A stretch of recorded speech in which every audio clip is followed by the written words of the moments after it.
Cloudflare की एक report ने इंटरनेट की हिस्ट्री में एक इंटरेस्टिंग माइलस्टोन को कंफर्म कर दिया है।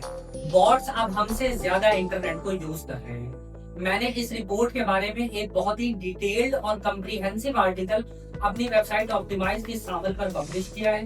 अगर आप ये आर्टिकल या रिपोर्ट पहले ही पढ़ चुके हैं तो बहुत अच्छी बात है, और अगर आप आर्टिकल या रिपोर्ट दोनों नहीं पढ़ सके तो आए इस वीडियो में इस रिपोर्ट और आर्टिकल दोनों को डिटेल में समझते हैं।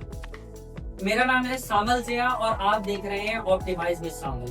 पिछले 20 साल से इंटरनेट का मॉडल बहुत ही सिंपल था। अगर हमें कोई इंफॉर्मेशन चाहिए होती थी, हम इंटरनेट पर जाकर वेबसाइट को ओपन करते थे, वहां पर मौजूद कंटेंट को कंज्यूम करते थे। वेबसाइट पर जब ट्रैफिक आती थी तो उस ट्रैफिक की वजह से वेबसाइट से बिजनेस का जो प्रॉफिट है वो जनरेट होता था। लेकिन अगर हम इस रिपोर्ट को देखें तो इस रिपोर्ट के मुताबिक ये मॉडल अब चेंज हो रहा है, और हमारे लिए इसमें क्या समझने की बात है, हम फ्यूचर में या अभी किस तरीके से तैयारी कर सकते हैं कि आने वाले इंटरनेट के लिए अपने बिजनेस और वेबसाइट को हम पहले से तैयार कर सकें। सबसे पहले ये समझना जरूरी है कि क्या ये चेंज एक्सपेक्टेड भी था। क्लाउडफ्लेयर के सीईओ मैथ्यू प्रिंस ने ये पहले ही प्रेडिक्ट कर दिया था, लेकिन उनकी प्रेडिक्शन के मुताबिक ये 2027 में होना था। तो मेरे लिए ये ज्यादा इंपॉर्टेंट या इंटरेस्टिंग नहीं है कि बॉट्स ने ह्यूमंस को सरपास कर दिया है। मेरे लिए ये ज्यादा इंपॉर्टेंट है कि ये चीज 18 महीने पहले ही हो गई।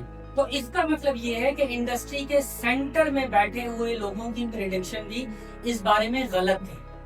और अगर हम ग्रोथ को देखें तो पिक्चर और ज्यादा क्लियर हो जाती है। जनरेटिव एआई बूम से पहले बॉट ट्रैफिक इंटरनेट का एक बहुत रिलेटिवली छोटा सा हिस्सा था, लेकिन कुछ ही सालों में अब ये 57% बन चुका है। यहाँ हमें एक पैटर्न नजर आता है, एआई इंटरनेट का एक्टिव पार्टिसिपेंट बनता है, और जब यूजर चेंज होता है तो जो प्लेटफॉर्म के रूल है वो भी चेंज हो जाते हैं। क्लाउडफ्लेयर की थ्रेट इंटेलिजेंस रिपोर्ट का एक और स्टैटिस्टिक काफी आई ओपनिंग था। 94% लॉगिन अटेम्प्ट्स बॉट्स जनरेट कर रहे थे। थोड़ा पॉज करके यहाँ पे सोचिए कि 94% यानी इंटरनेट पर एक्टिविटी का स्केल जो टोटल बॉट्स यूज कर रहे हैं या जो बॉट्स परफॉर्म कर रहे हैं उनको शायद हम अंडर एस्टिमेट कर रहे हैं।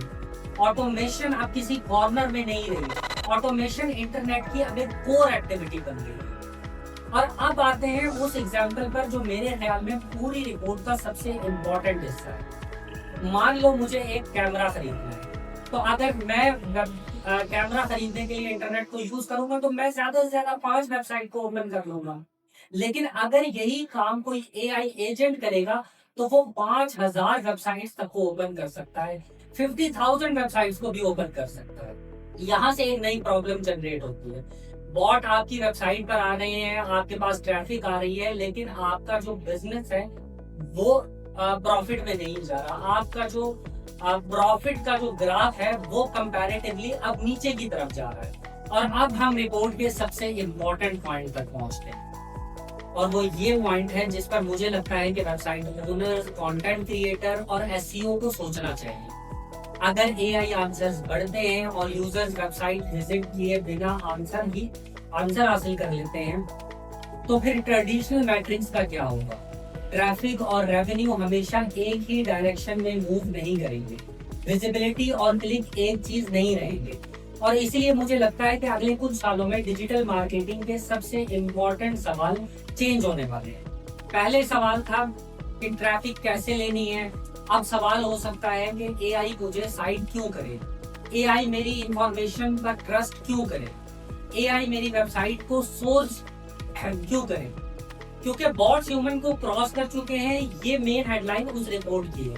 लेकिन मुझे लगता है कि उस रिपोर्ट का असल मतलब कुछ और है। असल मतलब ये है कि इंटरनेट का प्राइमरी यूजर अब चेंज हो रहा है, और जब यूजर चेंज हो रहा है तो पूरा गेम भी आपको चेंज होता हुआ नजर आएगा। Thank you so much for watching this video. Please make sure to like and subscribe. I am Samal Zia from Optimize with Samal.